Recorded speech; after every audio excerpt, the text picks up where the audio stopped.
Oh well. I mean, Hey, Pinkhouse. Pinkhouse, guess what? I have a spectacular surprise for you. I have been trying to get it situated so that I could introduce you to this fantastic young lady named Amber Terry. Amber has a phenomenal story to share. And it's going to be just to me very emotional, very inspiring. And there are people I know out there that need to hear her story. And so, without further ado, I'm going to introduce you to my special guest today, the one and only Miss Amber Terry. Amber, thank tell us your you. story, sweetheart, You want me to start from the beginning, huh? from the beginning. All right, let's do it. So around October 28th, 2021, sitting here minding my business in the recliner. I went to, and I'm telling the story as I would tell it to anybody else. So when I gained weight, I normally gained it in my breast first. So that day I had a little spillage, as I call it. I had my third breast. And so I went to go and push it back in. And as I pushed it back in, I felt a lump. But it wasn't a typical lump. It was the size of a golf ball lump. And so I immediately checked the other breast to see if it was there, and it wasn't there. And I panicked. I immediately do what most women do. I called my mom and I was like, Mom, this isn't right. I had coincidentally, and this is how God works, I had a doctor's appointment that following Monday, and that happened like on a Thursday. Okay. So I was getting situated with a new doctor, and it was simply for medication management. But I called them back because since that was on a Thursday, I called them Friday and I said, I've been in situations where I go to doctors and I want to talk to them about something else, and they we didn't schedule enough time for this. So immediately I was like, let me call them and let them know I need to ask him about this lump. So I get there that Monday, he checks the lump.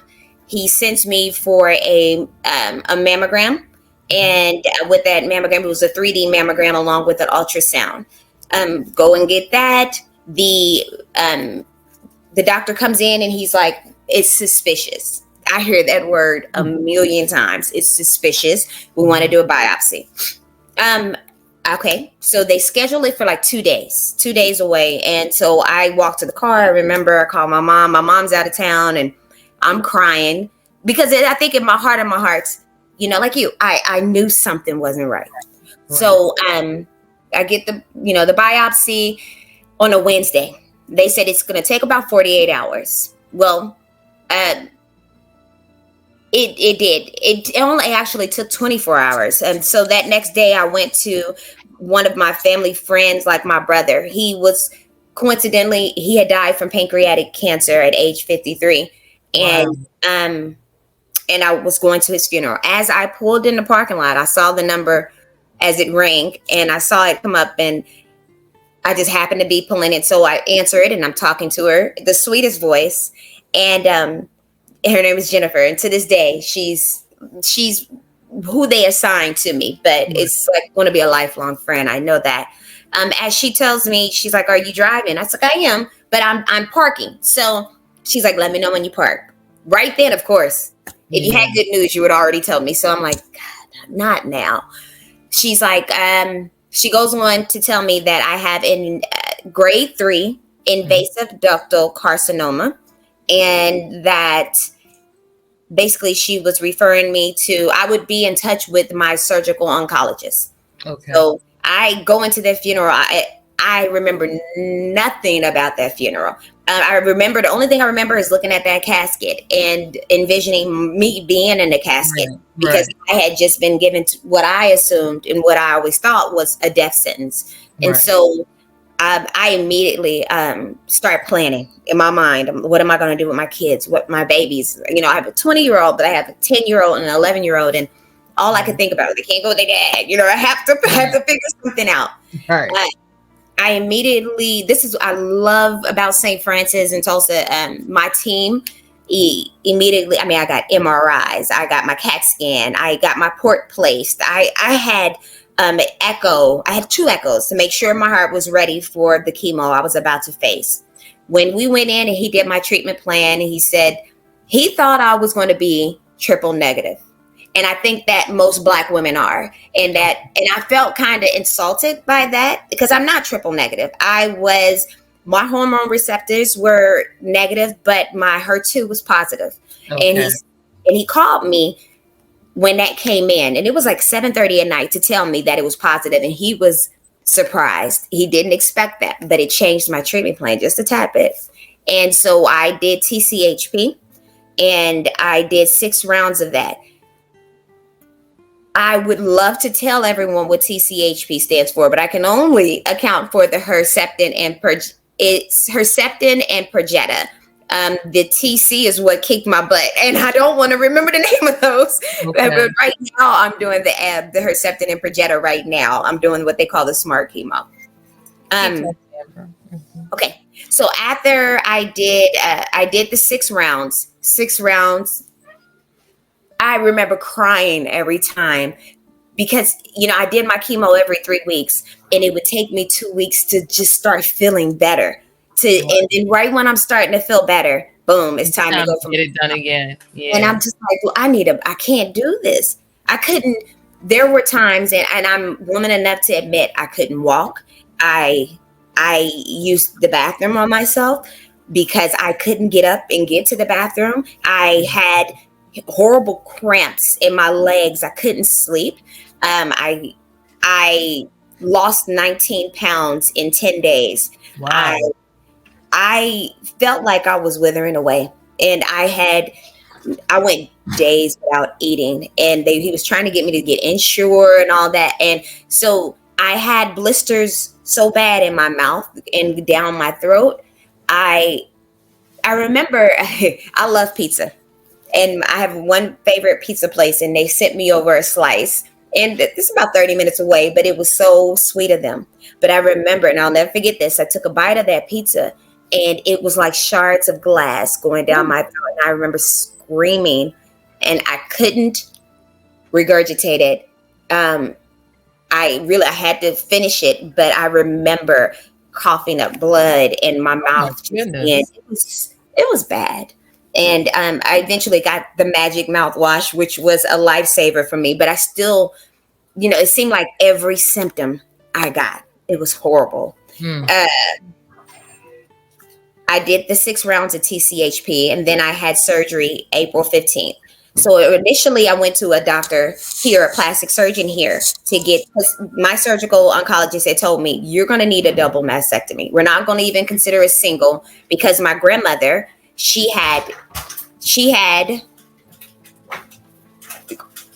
my grandmother had breast cancer, and she also had colon cancer. She beat both. So that's what I kept in the back of my mind, because I kept saying, my grandmother beat it. I come from my grandmother. I know I can beat this.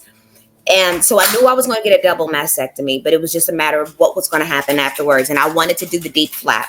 Well, the doctor I went to here said, no, you're not a good candidate. I would suggest that you do implants, and we'll be done with that. Well, I knew foreign objects in my body, and I know so many situations where people have to get them taken out, and they have, encapsulated. I didn't want to go through that. Right. So I wanted to be able to use my own tissue and do it that way. The doctor here didn't want to do it, and there was no other doctor in Tulsa to do it. Wow.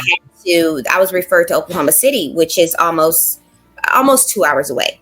So I went to Dr. Taylor, who I love, and she was like, let's do it. This is my plan. She said, I'm going to do a lumpectomy first. And then we're going to, because I had to do 33 rounds of radiation after the lumpectomy. Wow. So we knew how bad it was going to burn. And I have the pictures, and I will never get rid of those pictures, because it looked as though somebody had poured like scalding hot water all on my right side. Right. It was the most painful. And me and some of my pink sisters go back and forth because we don't know which was worse, the chemo or the radiation. Radiation is every day, it's constant. And I worked the whole time. Right. When I couldn't walk, I had a desk that my job sent me that I sat up in my bed and I worked.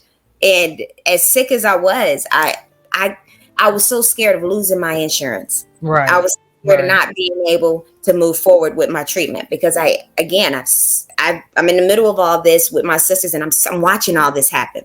Yeah. So kept I had a working. hard conversation, to pause you for a moment, with a young lady, and that's what she was talking about. Even though you are as sick as you are, you still got to do what you have to do. And Yeah. insurances, I mean, we need it when you're dealing with these disease processes. The cost is astronomical for Yeah. what you know, and it's an immediate thing to you. You know, it's not like you can plan it out. Immediately, you're going into these things that are now costing you so much money, and so Right. yeah, you know, And you nobody know, says beside that. Nobody says, And the ironic thing about it is I had Affleck cancer insurance. oh wow, Don't ask- But hold up. I canceled it oh no, right when we did. I had canceled it not even 6 months before I was diagnosed. And wow, I was like, why? Can I go back, Lord, please? But I'm so fortunate because I do have two insurances, but I was so fearful of that. And yeah, one thing we shouldn't have to be worried about in the midst of all this is how it's going to how get it's gonna paid be paid if, for. if I can receive treatment. Because all we want to do is live. Will And I I still, not get some treatment because I don't have? Yeah, yeah, yeah, and I'm still a mother to you. I had to still. I didn't want to embarrass my kids because I was bald. I didn't have any facial. I mean, everything was gone. I was hunched over, barely walking, skin and bones. I started off this 195 is what I walked in. hmm, I was very upset with myself for letting me get there, but I was 195. I am now at 130. And not because I went on keto. right, This is what right. it's just Just slowly took from your away. treatment Yeah. and stuff. Yeah. After I had my lumpectomy and everything, I did the 33 rounds of radiation and I still did chemo at the same time. They put me on, yeah. So I still did my chemo every 3 weeks and my 33 rounds, you do those every day, Monday through Friday. Hmm. Like I said, I remember I, I did, oh gosh, grown woman crying. I didn't want to go. I didn't want to go. It Yeah. hurt so much. I couldn't put my arm down. And so I had to start working from home because it literally was me just holding my arm up, trying to type. And because the minute you put it down, that it was burning so bad. Sure. It was horrible. I did that. I'm still doing my chemo. He got me on 11 rounds of Herceptin and Perjeta. I don't finish those until December, but I started those right after my surgery. Okay. So I had my bilateral mastectomy with reconstruction August 25th. Okay. And then so September 9th, Mhm. this is where the story turns. September 9th, Before you get to this part, once you had the surgery, how are you healing from the surgery? you should see me right here. I still have on my, so I'm healing the best I can considering my circumstances. Right. Okay. I tore something right under I tore a stitch when they had told me my dad's eyes had opened. And I tried to run to his room. And as I, jumped up out of the chair in the waiting room, I tore something. And so it's about the size of a dime. And Mm. it hurts like hell, but I'm waiting on that. I talked to the doctor today. They said they're not worried. They know it's going to heal. They did look at it. And so it's just a matter of me just, continuously keeping it clean and making sure that it heals. Okay. Um, So now tell us what happened on September the 9th. At night, when I got school, I wake up at 6:30. yep. And so September 9th, my dad got his phone call that evening, which was a Friday. He got the call that verified he had been complaining about his stomach hurting, not being able to eat. He had been complaining about a lot of pain Okay. for over a year. Wow. In the past year, from September of 2020 until now, my dad went to the doctor 19 times Wow. between the ER, urgent care, and his primary care, even the specialist, and nobody found it. So they found a 6 centimeter, size of a baseball, mass in his large intestine, the end of August. I talked to my dad September 9th and told him, look, we're in this together. I love you. We're going to fight this together. It's cancer. By that time, they had saw lesions in his lungs. It had metastasized. So it started off in his appendix. That's what pisses me off because it could have been caught and my dad would still be here. He died September 11th. His heart gave out the next day. So I talked to him September 9th. That morning, he woke up, he was watching a movie, he fell asleep watching the movie, and he never woke back up. Oh my And so goodness. he ended up going into cardiac arrest due to the cancer. And Mm. so, yeah, I lost my dad at 3:30 a.m. September 11th. Wow. And I so, what is his treatment team? What were they saying as far as? We had an appointment this past Wednesday to go. Mhm. That's when they were talking. We were supposed to go and meet with the team, and they were going to tell us the treatment plan, how we were going to proceed. We didn't make it Make it to that. Oh wow. because he died Sunday. Mm. It angers me because so many people.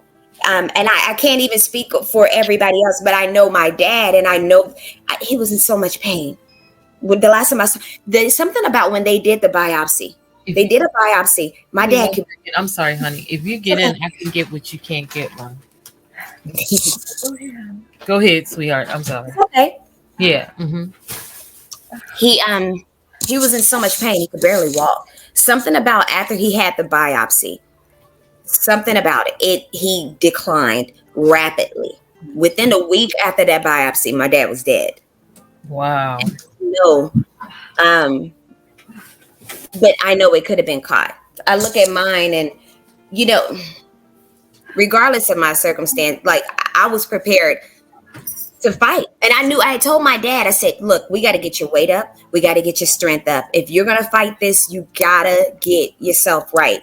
You got to start eating, Dad. You got to he said, okay, I'm ready. I'm going to fight this. And I was like, okay, because I got it. I'm with you. And it breaks my heart because I'm back by myself fighting this. Right. I felt like, okay, I got somebody that's with me. Yes, it's a different cancer, and there's so many different breast cancers alone, and we were talking about a completely different cancer with my dad. Shut your door, please. Sorry. So, he's gone, but the fight continues. And my thing was that I just wanted to bring more awareness. At his funeral, I got up to speak just to tell everybody, you're your best advocate. Yes. You know your body better than anybody. Speak up, fight for it, just like you did. You have to continue. Get on their nerves if you have to. I don't care, but get it checked out. Because you would think with all the mets everywhere that somehow they would have been able to have detected it sooner because it had metastasized so many places. So first of all, I'm very, very sorry that you're going through this experience, because that's just horrible. It is, I don't know, I'm kind of numb to it right now. It's hit me. It keeps going in waves. I can't believe my face. Dad is gone. It just could have been caught. So here I am. I go to chemo. Next week. So he died the same day I had. So my last chemo was the last day I talked to him, which was the 9th. And so, when I was at the hospital, as I was saying, I tore the stitch because they said his eyes had opened. And remember, I hadn't seen him with his eyes open. I had talked to him Friday night. So I jumped up out of the chair and I'm running. And anybody that know me know I don't run. I don't run. I don't remember the last time I ran. But I ran as fast as I could, and he opened his eyes, even though, he wasn't looking at me. His eyes were open, but, and I'm trying not to get choked up, but he opened his eyes for me, and I was able to tell him, again, I love him, and, I'm here, and I am going to make it a life mission of mine just to speak up. And what's unusual about it is his brother, my uncle, he's stage 4 cancer too. He has throat cancer, and it started off esophagus, and he's getting worse. And as he said at the funeral, he was talking to me, and he doesn't have much longer. And I'm like, what is going on? I feel like everybody is getting sick, and everybody's catching cancer. I don't know what's going on, but I feel like I have to speak up. I have to speak up for those that aren't here to speak up for themselves anymore, such as my dad. I got lucky. I'm not even going to say luck because I'm a believer in Christ. God truly, I don't think he brings you to it, not to bring you through it. In that case, like I am trying to serve my purpose, and I feel like my purpose is speaking up and bringing more awareness to it. There's the breast cancer walk Saturday, but I don't feel like it's enough. I don't feel like it's enough because that's just me. How do I fight for my dad? How do I fight for those that don't have better insurance? He has state insurance. He had Medicare and Medicaid. And what's so frustrating about Medicaid and Medicare, you got to wait for all of these authorizations, and you got to go to PCP, and you got to get the referral. And by that time, my dad was dead. Yeah. It's just he had no fighting chance. No fighting chance because it was just, and I looked in his papers. A lot of the times when he would go in and complain about stomach pain, they were talking about, well, he's not taking his medication properly, or, he's constipated or what. His bowel was blocked by a baseball damn near. And so I'm looking at all of these opportunities. They missed it. They continuously missed it. It wasn't like a once, twice occurrence. Right. Continuously missed it. I feel like because I had private insurance, I'm not even going to say it's the insurance. It really comes down to, I think, more of an economic issue as opposed to whether it's racial or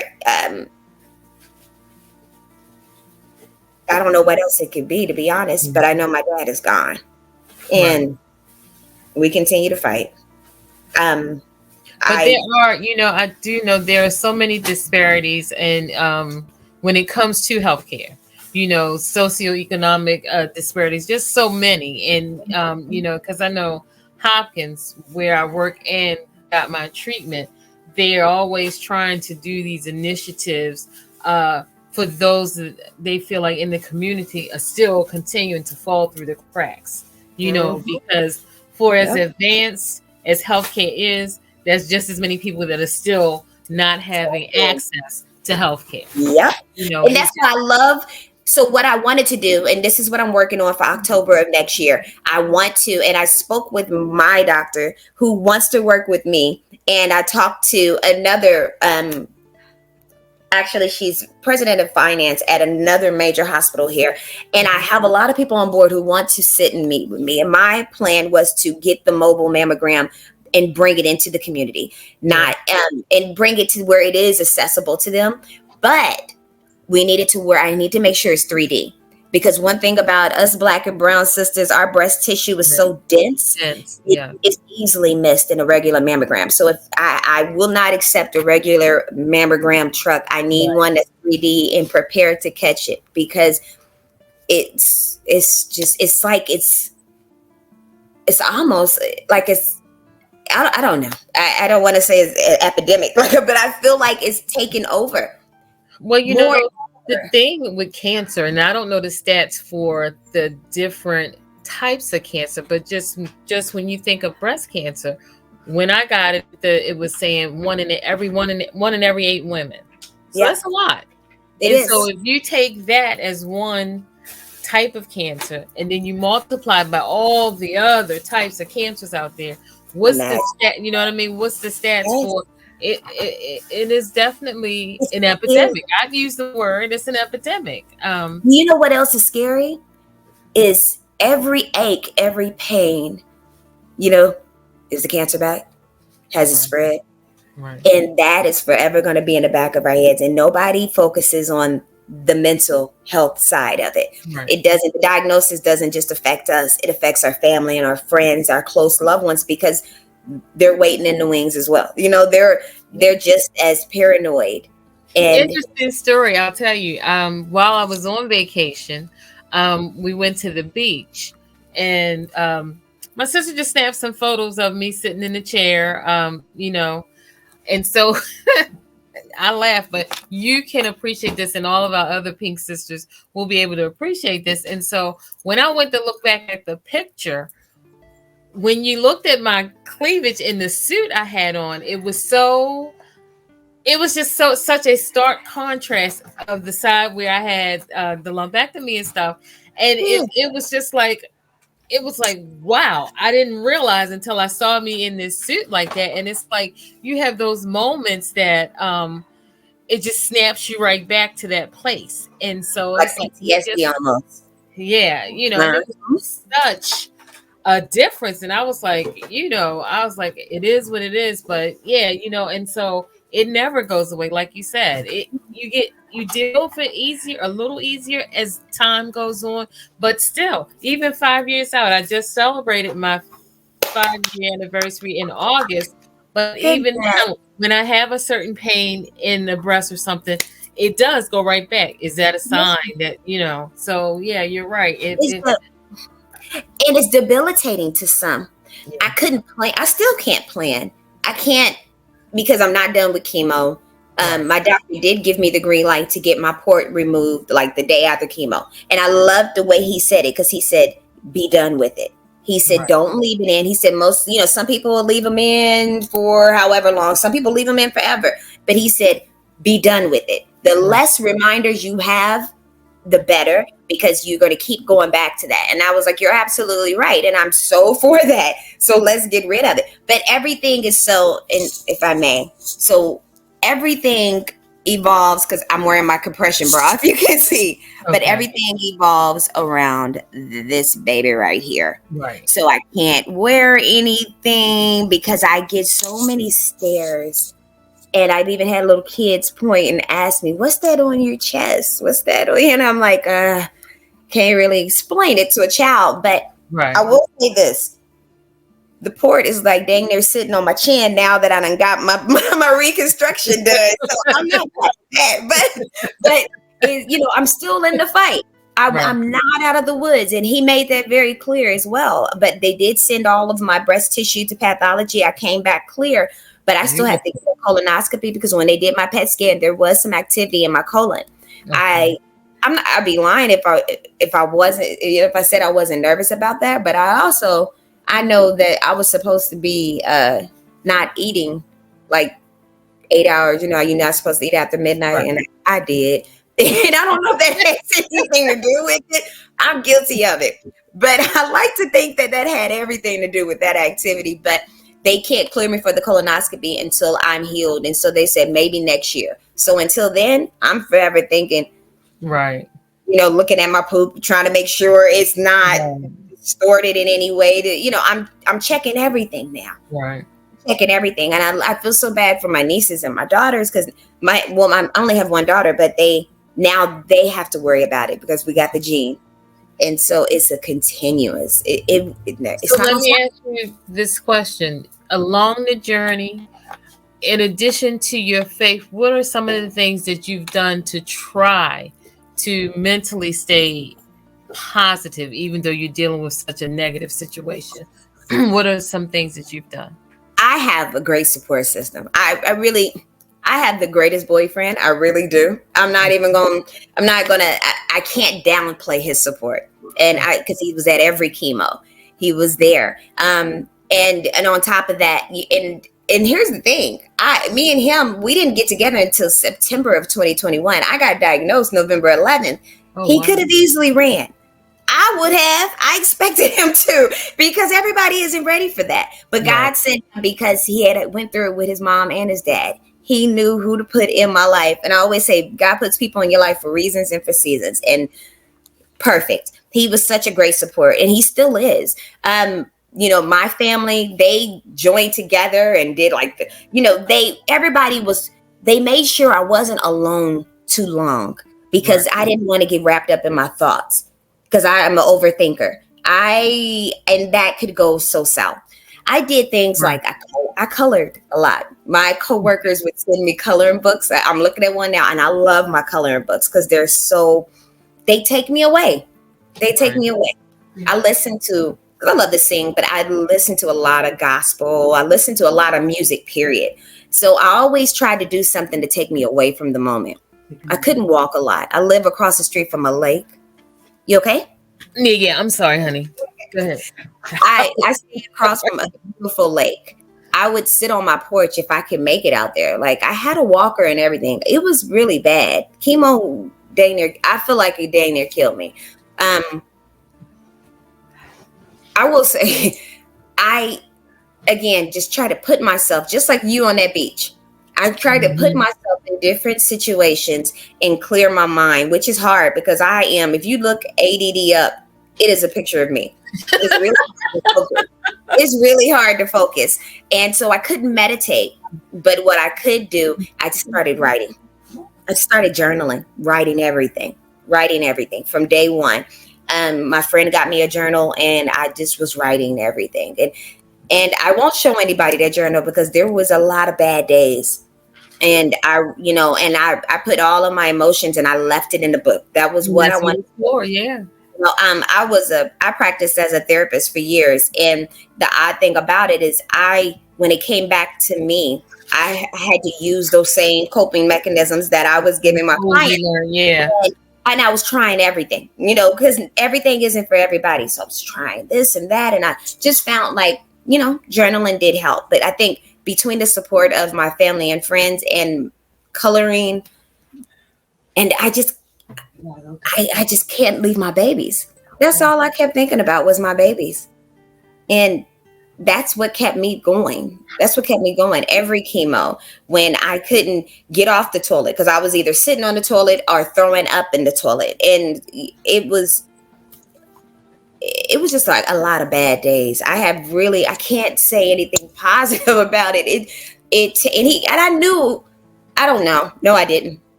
didn't. I did not. There's no way anybody could ever prepare you for going through chemo. There's just nothing.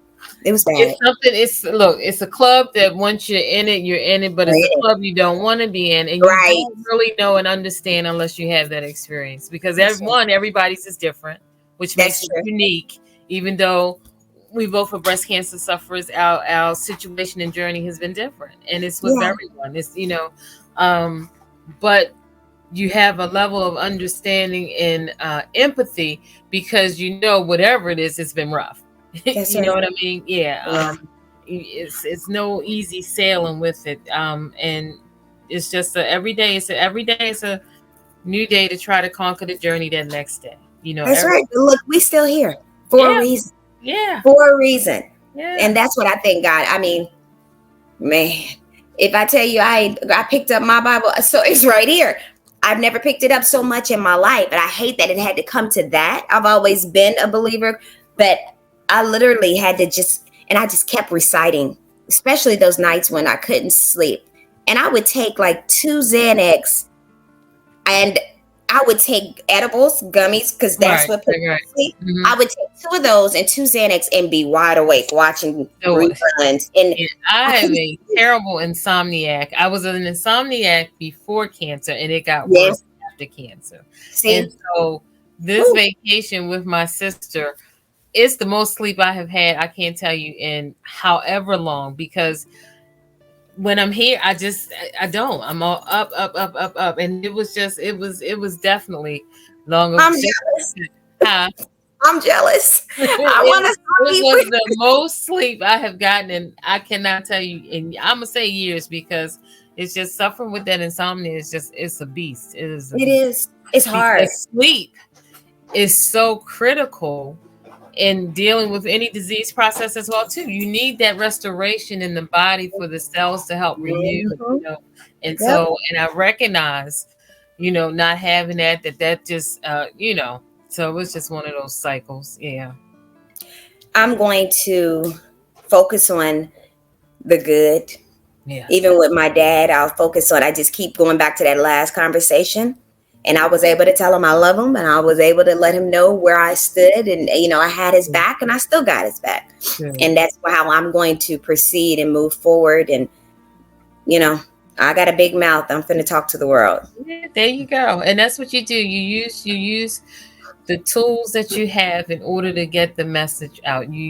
Because that's what happens. We were talking the other day. It was a little young kid. This was several years ago, but he was a little young guy, and he had some dental issues going on. And it was so much to the point that this little young fella, I think he might have been like 10, or so. He ended up dying because he wasn't able to get. I know what you're talking about. You remember that Yes, case? Yeah. yes. He was slightly all over over. the news. Yeah, Yeah. he didn't have insurance, and it was an abscess tooth, and the infection. And it ended up. I remember that. I remember, and after what all these states started passing these laws and making it so that no kid would not be able to get dental treatment, you know, and to have that severe circumstance. And so I say that to say, you just like you said, make noise in the right places, because there's still so many people that have no insurance or are underinsured. Some people have insurance, but it's not enough to help them when certain things come up in their life, certain issues that they face. And so, you know, you just do what you can where you can. But in the meantime, you also keep restoring you know, keep pouring into you too, because you got to keep your strength up, because you're still fighting. That's right. Yeah. That's right. And I'll continue. And I'm trying. I'm still trying to heal over here, but you know, one day at a time. I just need this little. And I told the doctor today. I said, if that is the size of a dime, I said, if that healed up, I'd be okay. I'd be okay. Everything else has healed up. So beautiful. He doesn't feel like they need to like restitch that area. No, he says it'll heal. It'll heal. They said that I have like 3 layers of stitches already. Okay. And so that was just the top layer, and they said that they expect for it to close, and they were not concerned. Okay. And then they said again, they're not concerned about it. They just told me to keep doing as I've been doing, because everything else has healed up. Now, with the reconstruction, let me ask you this question: Are you in like still a lot of pain or anything from the reconstruction, or no? Okay, that's beautiful. So the only pain I have is just that where I busted that stitch. Everything else, my stomach. So you know what a deep flap? Yes. And so my stomach looks like I'm 17 all over again. It's beautiful. I mean, no C-section scars or nothing. It is great. But and you know, I was a triple D. I was pretty big in my chest, because remember I told you that's where I gained weight, and so I didn't want to be that. I told them I wanted to be a confident C. Confident C. And I feel like I got that. They're going to go back in. They said about November we're going to talk about them going back in, and they're going to do some more lipo on my sides and my back, and add to, because they're expecting these to drop a little bit, and because they're so high. And once they drop, then we'll go ahead and add that last bit of tissue in. And then I'll go in and get the nipple tattoo, the 3D nipple tattoo. I got to go down to Dallas for that. And then that's it. Okay. When I asked about getting another PET scan, they were like, well, hopefully you don't need another PET scan. And I'm like, I expect a PET scan every year. And I don't know if that PET scan was $10,000. And my copay out of that was $1,500. I didn't have it. I literally had to scrape in, because I knew how important it was. Right. And you know, I'm a single mom. I'm a single mom, meaning ain't no help. Right. No. So but I'm so glad I did it. I have no regrets. You know, yes, I pulled from savings. I did everything I could, and I would do it 10 times over if that's what it means to continue to get this. Where you get your treatment, like with your nurse navigator, were there any programs or something that would have helped you pay for that? So not for the PET scan, but for the chemo, she said if it came down to it, but I didn't have a copay for chemo. So each chemo was going to be, so since I did Herceptin and Perjeta, it was like, I think $50 for each. So each chemo infusion would have been $100. Okay. And I didn't have to end up paying that. I did have to pay for, you know, my copay for my MRI, my CAT scan. But I mean, yeah, my CAT scan, my MRI, and my PET scan. But like my echo, I didn't have to do a copay for that at all. You know, it was hit and miss with my insurance, and they didn't want to pay for my insurance. They didn't want to have to pay for my my mastectomy. So I had surgery the 25th, which was a Thursday. I didn't find out that it was cleared until Tuesday evening. All the way down to the wire. I had to appeal, and that my doctor sent in all kinds of documentation to prove that this was a necessity, because they didn't feel like it was a medical necessity since I had the lumpectomy in April. but her plan was to save the skin because she knew radiation was going to burn, and she was trying to preserve as much skin as she If could. she could, And so, right? yeah, I had to fight with them for that. And Tuesday, and remember, it's 2 hours away. So Tuesday night, we got the okay. My mom and my brother were reserving hotel rooms. We leave Wednesday night, Thursday morning, 5 o'clock. I'm there. And the hospital experience wasn't the best, Right. but we got it done. And I'm so, so, so grateful. It's hard to be, happy when my dad is gone. It's Yeah. hard. It's hard to say, hey, I got a clear pathology report. It's hard to celebrate because I'm still in mourning. So I know that day will come, and I'll feel better about it. But yeah, until And then, it's one of those untold stories. You're battling yourself, and then you get this out of nowhere situation where cancer takes your dad, and so it's just cancer sucks. People thought I was lying. Like, really? Okay, because, who would think somebody would make something like that up? Like, why would I lie about that? But they're just like, come on now, come on, like this. And I would say, like, trust me, I could make up a million things.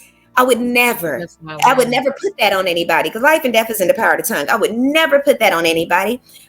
But I would never want to go through that. Like, who wants to go through cancer and be trying to recoup? But then, no. Yeah, so I laughed and chuckled about that. I was kind of upset. The fact that someone would even, because that's not in my character. I don't lie. And then I'm surely not going to lie about my dad having cancer and so forth. That was crazy. But yeah, I had to explain that quite a bit because people would just, that's crazy. Yeah, but let me ask you this. I live. This is a question that I ask everyone that's a guest that I speak with. And so I'm going to ask you, what does survivorship mean to you, Amber? What does survivorship mean to you? It means, what's the word I'm looking for? Tenacity. Okay. It means enduring. But it means, gosh, it's everything. It's my life. Everything it's circled. Now everything kind of revolves around survivorship and continuing on. Survivorship is winning the battle, but the war still continues. And so in my mind, it's just kind of like continuing on. Yeah, it doesn't end here. So that's survivorship for me. I'm going to make my dad proud. I'm going to make the world proud. I just want to be able to help. And all of that is included in survival. I got to help. I got to get the word out. I got to do more. That's my goal. Well, I want to thank you from the bottom of my heart for sharing your story. Especially at a time like this, like you said, you're still in mourning, and again, my thoughts and prayers are with you and your family at this difficult time. Thank you. In addition to mourning the loss of your dad, you're mourning the loss of changes to your body. Yes. Oh my gosh. I meant to tell you, it was so embarrassing. I am not the best person to be under anesthesia. No. They said that as they were rolling me out, I said, I got some new tatas. Look at my and I said, I got some Tingo Bitties, Mom. I'm telling my mom, I was like, no, I'm so sorry. And they said I was flirting with the doctor, and I was saying all kinds. It was okay. You were under anesthesia, so you're not responsible. Yeah, I shouldn't be held responsible for it. But it's been an interesting road. And thank you for having me. Oh, honey, my pleasure. I'm so appreciative that you were willing and agreed to. And like I said, especially, with the circumstance of change, and, it's a tough time, but, it all makes you stronger. It all in the end makes you stronger. And you just keep fighting for you first, because you got to fight for you in order to fight for those young ones. That's right. Yeah. So you keep fighting for you. We will definitely This is now a lifelong relationship here. Absolutely, because you and B more. That's home. That is home. Absolutely. Your thank you and welcome is coming in the mail, honey. You know, I had a week in between, so I was like, oh, so it'll be out in the mail this week. Just to thank you and show my appreciation. Thank you. And I will finish this off. Don't go. Let me end the broadcast, but you stay there. Okay.